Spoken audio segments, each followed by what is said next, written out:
Dr. Scott Harris with the Alabama Department of Public Health skirted questions today about President Biden's recent vaccine mandate. He says as a medical professional, he wants to stay out of the political fray. He was more than willing to talk about the latest numbers, however, some of them better, some of them not so great. NBC 15's Darwin Singleton has our story. We continue to see very high numbers of cases in our schools. This past week, that number rose to more than 8,400 students with COVID-19.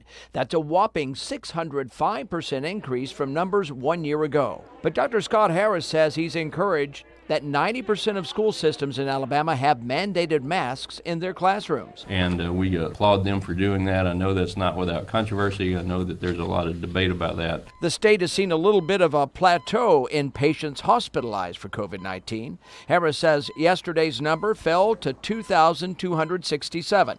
That's the first time that number of patients has fallen below 2,700 in several weeks.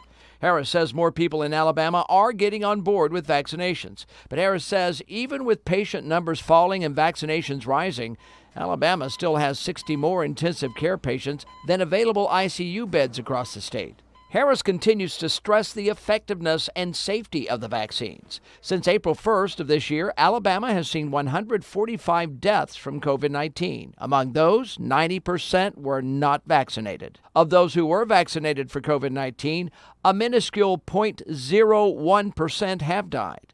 Harris reminded Alabamians that getting the vaccine tomorrow doesn't mean you're immediately protected. The real benefits of getting vaccinated, starting to get vaccinated today, aren't going to be seen for 5 or 6 weeks.